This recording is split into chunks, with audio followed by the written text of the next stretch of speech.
दोस्तों, स्वागत है हमारे YouTube चैनल समृद्धि में। कैसे हैं दोस्तों आप सब? अपनी बातें कमेंट बॉक्स में लिख करके जरूर बताइएगा। आज दोस्तों मैं आप लोग को कुछ ऐसे खास बात बताने आई हूँ, महत्वपूर्ण चीज़ जो कि एक रोगी भी कर सकता है, असहाय लोग भी कर सकते हैं, बीमारी व्रत हर चीज़ में वो पूजा आप लोग कर सकते हैं। ना आप लोग को मंदिर जाना पड़ेगा, ना घर के मंदिर में आप लोग को थाली सजाना पड़ेगा, ना विधि विधान करना पड़ेगा। लेकिन उसमें एक चीज़ करना पड़ेगा, ध्यान बहुत ज़रूरी रहेगा, वो चीज़ आपका केंद्रित होना चाहिए। तो चलिए वीडियो को आगे बढ़ाते हैं। दोस्तों, कुछ लोग वीडियो के माध्यम से ही ऐसा ऐसा छोटे छोटे चीज़ का टोटका बता देते हैं कि ये चीज़ करने से आप लोग को ये चीज़ मिल जाएगी। तो मैं आप लोग को अब पिछले वीडियो में भी समझाई थी कि जैसे कि मज़दूरों को भी मज़दूरी ऐसे कोई हम लोग नहीं देते हैं। वो भी मज़दूरी करता है, तब उसको जाके आदमी मज़दूरी देता है। फिर भगवान कैसे हम लोगों को बिना कुछ किए दे देंगे? और यदि ज़बरदस्ती उनसे हम लोग छीनना चाहेंगे वो चीज़, तो निश्चित है वो उससे आदमी की भगवान उससे अपना प्रकोप दिखाएंगे ही। तो इसलिए ऐसी कुछ चीज़ मत कीजिए। अपना पूजा पाठ करके भगवान को खुश करके और अपनी इच्छा पूर्ति की कोई मनोकामना मांगिए, तब जाके वो चीज़ अच्छी रहती है। दोस्तों, आज 6 अप्रैल से वैशाख मास प्रारंभ हो गया है। इसमें दीपदान पूजा विधि मैं आप लोग को नेक्स्ट वीडियो में बता दूंगी। उससे पहले मैं कुछ खास जानकारी आप लोग को देना चाहती हूँ। दोस्तों, जैसे कि हर चीज़ तो लोग बताते हैं कि विधि विधान, ये पूजा, ये व्रत, सब कुछ, लेकिन जानते हैं आप लोग कि सबसे ज़्यादा ज़रूरी होता है कि भगवान को हम लोग कैसे महसूस करेंगे कि वो हमारे पास हैं। ये चीज़ हम लोग कैसे करेंगे? मान लीजिए एक से एक हम लोग भोग प्रसाद चढ़ा दिया, आरती कर दी, दीपदान कर दिए, किसी सिद्धपीठ मंदिर में आप लोग दर्शन कर लिए, लेकिन फिर भी आप लोग को एहसास कैसे होता है कि हमारे पास भगवान आ गए हैं, मैं अपनी मनोकामना कह दूं या फिर से मेरी मनोकामना पूरी हो जाए, मेरी बात भगवान सुन रहे हैं? ऐसा आप लोग को कभी महसूस नहीं होता होगा। तो मैं एक समय बता रही हूँ, आप लोग बस वीडियो को ध्यान से सुनते जाएंगे। चाहे इस दुनिया में राक्षस हो या फिर आप लोग शास्त्र तो पढ़े ही होंगे, जानते ही होंगे, रामायण राक्षसों के बाद पास भी भगवान जाते थे। उसी तरह इस कलयुग में भी राक्षस हो, दरिंदा हो, गरीब हो, कुजात हो, जो भी हो, हर इंसान के पास 24 घंटे में एक समय ऐसा आता है कि जब भगवान उसके करीब जाते हैं। बस उस आदमी का ध्यान ऐसा होना चाहिए कि वो पकड़ ले कि मेरे पास इस समय भगवान आए हैं। और कुछ बहुत लोग नहीं भी पकड़ पाते हैं, नहीं भी जानते हैं, क्योंकि वो वक्त होता है जब आदमी सोया रहता है। वो वक्त होता है ब्रह्म मुहूर्त का। 24 घंटे में एकमात्र वही समय है कि जिस वक्त आपकी सुषुम्ना नाड़ी, अब आप सोचेंगे कि सुषुम्ना नाड़ी क्या होती है, मैं उसके बारे में बताऊंगी। बस आप आज की वीडियो ध्यान से देखते जाइए, क्योंकि मैं ये हर वर्ग के लोगों के लिए बता रही हूँ, जो कि या अपाहिज हो या फिर पूजा पाठ करने योग्य ना हो, कि उठ के खड़ा ना हो, या फिर जो भी समस्या आप लोग को, गरीब हो, जो भी हो, मैं बस ये आपके कर्म बस इसमें प्रधान होगा। इसके सिवा आपका एक पैसा भी नहीं लगेगा और कोई समय भी आपका नहीं लगेगा। तो चाहे कोई कितना भी बड़ा अपराधी हो, इस वक्त ब्रह्म मुहूर्त में आपके पास निश्चित रूप से भगवान आते हैं। बस उस वक्त आदमी सोया रहता है या फिर उनको ध्यान नहीं करता रहता है। मैं आज इसी वक्त की आप लोग को बात करूँगी। अब सबसे पहले बता दूं कि ब्रह्म मुहूर्त में बहुत सारे वीडियो में देखी कि लोग गलत भी बताते हैं। तो मैं आपको एक बात बता दूं कि ब्रह्म मुहूर्त 4:12 से 5:20 तक रहता है।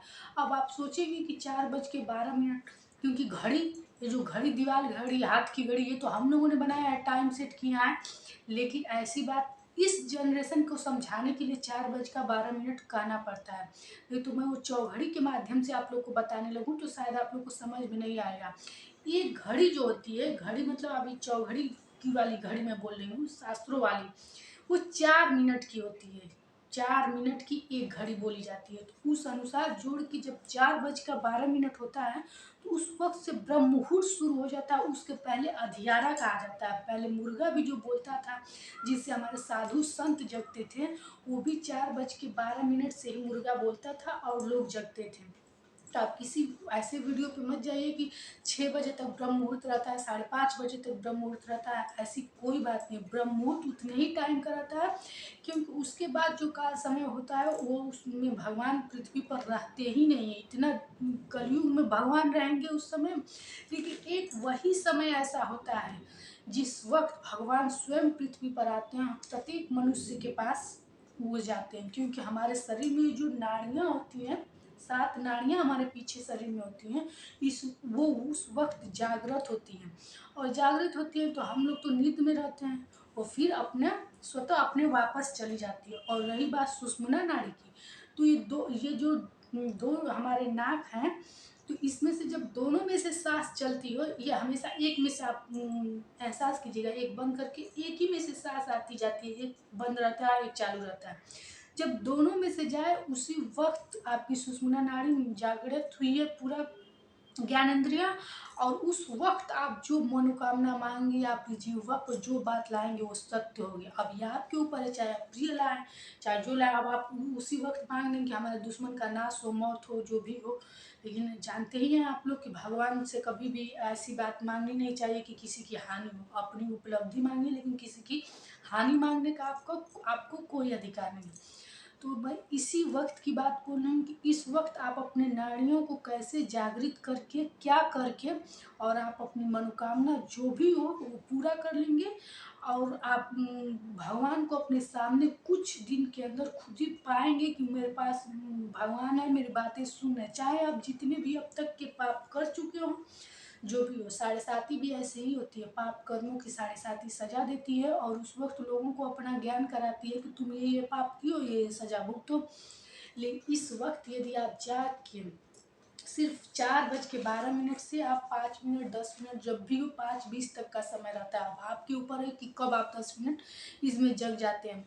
बस 10 मिनट जग के आपके जो भी इष्ट देव हैं वो अपने हृदय में आप उनकी मूर्ति जो भी हो, फोटो आप एहसास कीजिए, और हाथ जोड़ के बस उनका नाम लेकर के, और आपकी जो भी मनोकामना हो बोलते जाइए बोलते जाइए।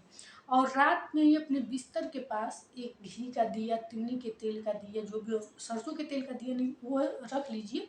और सुबह उठते ही कुछ नहीं आपको करना है, ना हाथ पैर मुंह कुछ मत धोइए, सिर्फ अपने बिस्तर पे बैठ जाइए उठ करके, और जो भी जो वहाँ रखे हो उस दीपक को प्रज्वलित कर लीजिए। रात में सब अपना दिया रख के सोइएगा, प्रज्वलित कर लीजिएगा बस अपने कमरे में, और अपने बिस्तर से ही कुछ मत कीजिए, बस उठिए और भगवान का ध्यान करके अपनी मनोकामना बोलते जाइए।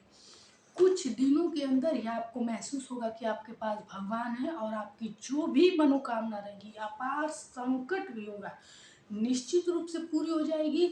ये जो मैं उपाय बताई हूँ और ये जो मैं समय बताई, ये साधु संतों का समय और शास्त्रों द्वारा बताया गया उपाय है। इसको एक प्रकार से आप कह सकते हैं अपने शब्दों में, ये मानस पूजा है।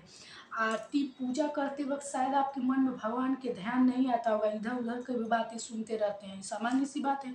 आरती करते रहते हैं, कोई बात करता रहता है तो हम लोग को सुनाई देता है। लेकिन इस वक्त जो आप मानस पूजा करेंगे, इसमें ये जरूरी है कि आप अपने हृदय में शांति माहौल भी रहता है, और कुछ 2-4 दिन हो सकता है आपको दिक्कत हो, उसके बाद आपको आदत हो जाएगी, और इतना अच्छा आपको एहसास होगा कि आप खुद करने के लिए प्रेरित हो जाएंगे, और आपका जीवन बदल जाएगा इस क्रिया से। दोस्तों, ये मानस पूजा में इतनी शक्ति होती है कि आप कुछ धूप दीप बत्ती 4 दिन तक स्नान न करें, यदि मानस पूजा करते हैं तो एक क्षण के लिए आपके हृदय में भगवान जरूर आ जाते हैं, और आपकी जो भी मनोकामना रहेगी, जो भी विपत्ति रहेगी, जरूर खत्म हो जाएगी, मनोकामना आपकी जरूर पूरी हो जाएगी। दोस्तों देखिए दोस्तों, मैं हर रोज एक नया वीडियो आप लोग को देती हूँ, कुछ कि क्या आप लोग आसान से आसान करें कि आप लोग की मनोकामना और पूरी हो, विपत्तियां खत्म हो, घर में सकारात्मक माहौल हो। मैं ऐसा कोई पाखंड नहीं बताती हूँ कि पहले तो आप किसी चीज़ को छुएंगे और आप धनवान हो जाएंगे, आपकी विपत्तियां खत्म हो जाएगी, या फिर कोई ऐसी बात मैं नहीं आप लोग को बताना चाहती हूँ कि बहुत इस मंदिर में दर्शन करने जाइए, ऐसे पूजा कीजिए। मैं तो खुद कहीं बड़े मंदिरों में दर्शन करने नहीं जाती हूँ, मैं तो खुद कभी वैसे दिनों में स्नान करने नहीं जाती हूँ, जबकि स्नान का ध्यान का सबका बहुत महत्व है। लेकिन मैं इन्हीं छोटे छोटे कामों को, क्योंकि मैं कहती हूँ, कहा जाता है ना कि मन में चंगा तो कटौती में गंगा, मैं उसी धारे पे चलती हूँ कि यदि मेरा मन साफ है तो मुझे जरूर भगवान मेरी यहीं से सुनेंगे। मैं अपने मन में हूँ, मेरे भगवान है, मैं अपने मन से भगवान को पुकारूंगी, मेरे भगवान मेरे पास रहेंगे। इस मानस पूजा में इतनी शक्ति है दोस्तों, आप लोग देखे होंगे पहले के साधु संतों को रामायण में महाभारत में कि एक जगह बैठ के वो ध्यान करते थे, सिर्फ अपने मन में ध्यान करके भगवान का मंत्रों का जाप करते थे और भगवान उनके सामने प्रकट होते थे। तो हम लोगों का शास्त्र गवाह है कि मानस पूजा में कितनी शक्ति होती है, बस आपको उसका ध्यान लगाना है दोस्तों। ये काम आज से, अभी से, जब से हो, कल के भोर से ही शुरू कर दीजिए। आपकी जो भी विपत्ति होगी दोस्तों कट जाएगी। और हाँ, वो दिया जलता है तो जलने दीजिए, फिर उसको ये मत कि इधर उठा के मंदिर में उठा के ऐसी जगह पे नहीं रखना, बस अपने कमरे में जलता है जलने दीजिए। अगले दिन फिर रात को धो करके उसको उसमें घी तेल भर के रख लीजिएगा, फिर जला करके वो अपना ध्यान कीजिएगा। और फिर मैं ये नहीं करूँ, 5-10 मिनट बाद आप सो जाइए, उठ जाइए, झाड़ू लगाइए, बर्तन मांजिए, जो कीजिए, लेकिन ये 5 मिनट 10 मिनट उठ करके आप नित्य काम कीजिए। अब इसका ये मतलब नहीं कि सो करके फिर 9 बजे जगिएगा, क्योंकि सूर्योदय से पूर्व उठना बहुत ज़रूरी है, हर इंसान को ज़रूरी है। लेकिन मैं ये करूँगी जैसे 5 बजे आप उठ कर 10 मिनट, तो फिर लेटना चाहते हैं तो बिस्तर पे लेट भी सकते हैं, ऐसी कोई बाध्यता नहीं कि आप लेट नहीं सकते हैं। और ये काम बुजुर्ग भी कर सकता है, रोगी भी कर सकता है, आप व्रत में भी कर सकते हैं, क्योंकि अपने बिस्तर पे सिर्फ उठ कर बैठना है, इसके सिवा कुछ नहीं करना है। दोस्तों वीडियो अच्छी लगी हो तो लाइक ज़रूर करें, और अच्छा लगे तो ऐसी ही वीडियो और जानकारी पाने के लिए आप लोग सब्सक्राइब भी कीजिए। दोस्तों आप लोग के लाइक सब्सक्राइब मेरे लिए बहुत ही प्रेरणादायक होती हैं, और मैं ऐसे ही जैसे अध्ययन कर करके और आप लोग को आसान से आसान बात बताती रहती हूँ, क्योंकि आज की भाग दौड़ की दुनिया में आदमी को पेट भरना ही मुश्किल है, उपायों की तो बात ही छोड़िए और कहीं दर्शन पूजन की। तो दोस्तों फिर मिलते हैं नए वीडियो के साथ। आप लोग को मैं ये बता दूं कि वैशाख मास आज से प्रारंभ हो गया, अब इसमें आपको कैसे विधि विधान से पूजा पाठ क्या करना है, ये सब मैं नेक्स्ट वीडियो में आप लोग को बताऊंगी। फिर मिलेंगे दोस्तों, जय श्री राम।